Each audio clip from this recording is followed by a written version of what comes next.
Olá, igreja. Olá a todos.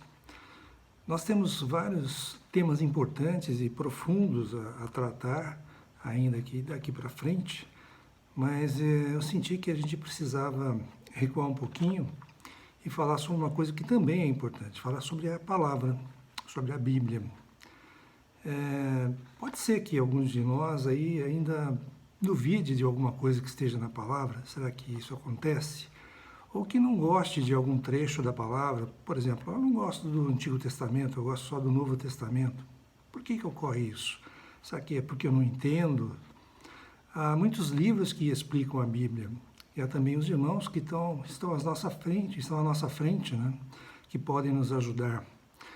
Mas o importante é que a gente creia e entenda que realmente a palavra é o próprio Deus falando a nós. Em João, capítulo 1, versículo 1, nós temos que no princípio era o verbo. Na tradução dessa palavra verbo, aqui nesse versículo, significa logos. Logos ou a palavra constante. Também em outras situações existe o rema, que é a palavra instantânea. Mas neste versículo é logos, a palavra constante. Então, no princípio era o verbo, ou a palavra. E o verbo estava com Deus. E o verbo, ou a palavra, era Deus. Então, nós vemos aqui em princípio de João, no Evangelho de João, que ele já nos diz que a palavra é o próprio Deus. Se a palavra é o próprio Deus, nós não podemos duvidar ou gostar mais de um trecho ou de outro. Nós temos que crer em toda a palavra, em tudo que está escrito ali. A Bíblia tem 66 livros, 39 no Antigo Testamento e 27 no Novo Testamento. Mas nós não vamos abordá-la dessa maneira, vamos abordá-la de outra maneira. Em 2 Pedro, capítulo 1, versículos 20 e 21, nós temos: sabendo primeiramente isto, que nenhuma profecia da Escritura provém de particular elucidação, porque nunca, jamais, qualquer profecia foi dada por vontade humana, algum homem. Entretanto, homens santos falaram da parte de Deus, movidos pelo Espírito Santo. Ou seja, todos que escreveram a Bíblia, todas essas pessoas humanas, esses homens que escreveram a Bíblia, foram movidos pelo Espírito Santo. A Bíblia é a revelação escrita de Deus, é inspirada verbalmente em todas as suas palavras, sem erros nos textos originais, infalível na fé e na prática para todos os crentes, todos os cristãos, em todas as épocas. Não está faltando nenhum livro na Bíblia, não há nenhum livro a mais na Bíblia, ela é perfeita. Vou citar alguns termos da Bíblia com seus endereços, alguns termos que são dados na Bíblia para a palavra. Ela é o livro do Senhor, está em Isaías 34:16. É a palavra de Deus, Hebreus 4:12. É a palavra de Cristo, Colossenses 3:16. É a espada do Espírito, Efésios 6:17. As Sagradas Escrituras, Romanos 1:2. As Sagradas Letras, 2 Timóteo 3:15. Os oráculos de Deus, 1 Pedro 4:11, e a palavra da verdade, Tiago 1:18. Então, todos esses nomes significam a própria palavra, a Bíblia. Ela é divina e é a nossa única regra de fé e conduta. A Bíblia não é de origem humana, como disse o versículo, porque nunca, jamais, qualquer profecia foi dada por vontade humana. A palavra não é um registro de uma ideia humana ou de ideias humanas, mas dos pensamentos de Deus. Ela não é de origem humana e não é resultado da vontade humana, em hipótese nenhuma. Nenhuma parte da Bíblia foi escrita porque os homens quiseram. Deus é o autor da Bíblia. Como disse o versículo, entretanto, homens santos falaram da parte de Deus, movidos pelo Espírito Santo. Deus usou homens separados e santificados por Ele, escolhidos por Ele, para escrever a Bíblia. Ela é um livro divino, escrito por instrumentos humanos. Eles foram conduzidos e inspirados pelo Espírito Santo. A palavra movidos, phero, no grego, significa carregados, conduzidos, ou ser levado como um barco dirigido pelo vento. Ou seja, eles foram dirigidos pelo Espírito Santo. Essa inspiração fez com que os homens falassem ou escrevessem o texto. Logo, a inspiração alcançou as ideias e todos os registros dos mesmos livros que eles escreveram. A inspiração foi plena e foi verbal.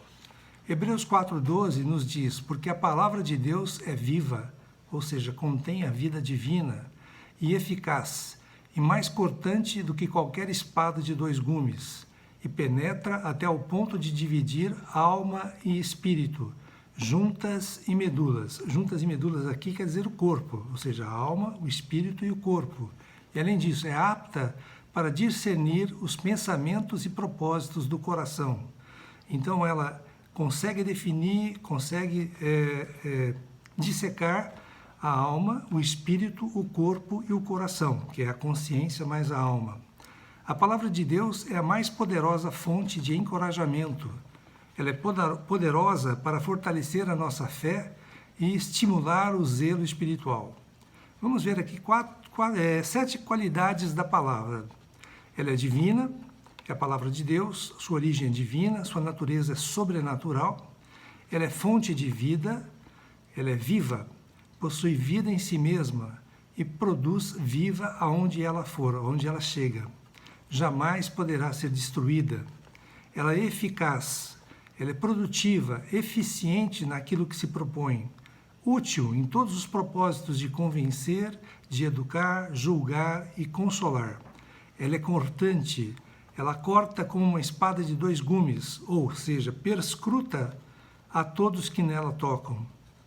Ela é penetrante, penetra superfícies mais duras e resistentes, ela é afiada. Ela é discriminadora, ela separa coisas parecidas e aparentemente confusas, ela separa o falso do verdadeiro. Ela discerne, ela expõe o nosso interior, revelando-nos tudo aquilo que está no nosso coração. Nada passa despercebido para Deus. Tudo que está no nosso coração, Ele vai conseguir separar. Qual o propósito das Escrituras? Em Romanos 15:4, nós temos: pois tudo quanto outrora foi escrito para o nosso ensino, foi escrito a fim de que, pela paciência e pela consolação das Escrituras, tenhamos esperança. Pela paciência e pela consolação das Escrituras, tenhamos esperança. Deus se revela de maneira escrita na Bíblia. Foi escrita para o nosso aprendizado e ensino. E ao estudarmos a Bíblia, nós vamos então ver 3 coisas: paciência, consolação e esperança. Paciência. Na corrida cristã, na prática do bem, na tribulação, para esperar que se cumpram as promessas de Deus. Em todas essas situações, nós temos que ter paciência. Na corrida cristã, na prática do bem, na tribulação e para esperar as promessas de Deus serem cumpridas em nossa vida. Ela deve ser acompanhada de santidade, de fé, de amor, de contentamento e longanimidade. A paciência nos fortalece.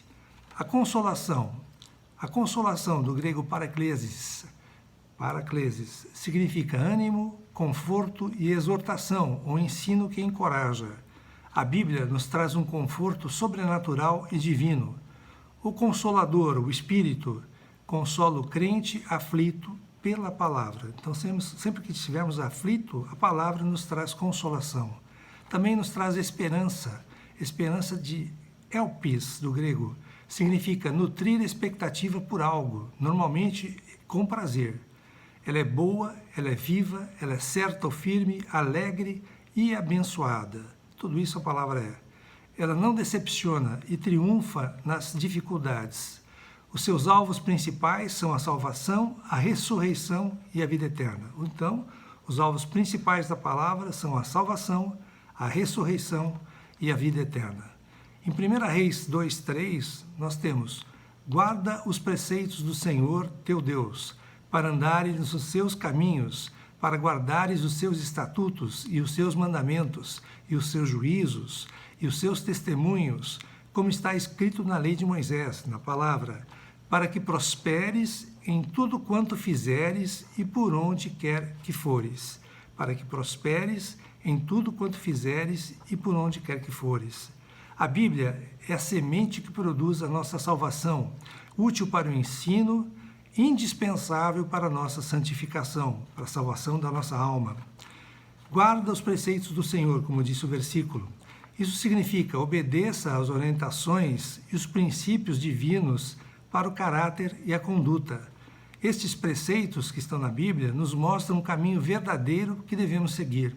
Então, nos mostram o caminho que devemos seguir.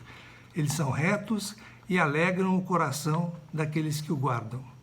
Teu Deus, como está no versículo, nosso Deus nos criou, nos redimiu e nos preserva. Temos uma comunhão exclusiva e devemos a Ele uma fidelidade absoluta. Nosso compromisso com o Senhor é de amor e de obediência, para que prosperes em tudo quanto fizeres e por onde quer que fores, como está no versículo. A obediência à Bíblia nos fará prósperos em tudo que realizarmos, em qualquer lugar que estivermos. Você crê nisso? Tal como uma árvore plantada junto às águas, frutificaremos em todas as estações da vida. A palavra de Deus é o temor do Senhor. É o nosso manual de adoração. Ela é límpida, ela é perfeita e pode nos purificar. Ela permanece para sempre. Marcos 13:31 nos diz: passará o céu e a terra, porém as minhas palavras não passarão. Passará o céu e a terra, todas as coisas. Porém, as minhas palavras, as palavras de Deus, não passarão. Nós precisamos obedecer a palavra de Deus. E, obedecendo a palavra de Deus, precisamos comprovar tudo o que nós falamos aqui, tudo que ela pode nos prover, tudo que ela pode nos ensinar e nos proporcionar. Que tenhamos uma ótima semana e que o Senhor abençoe a todos nós.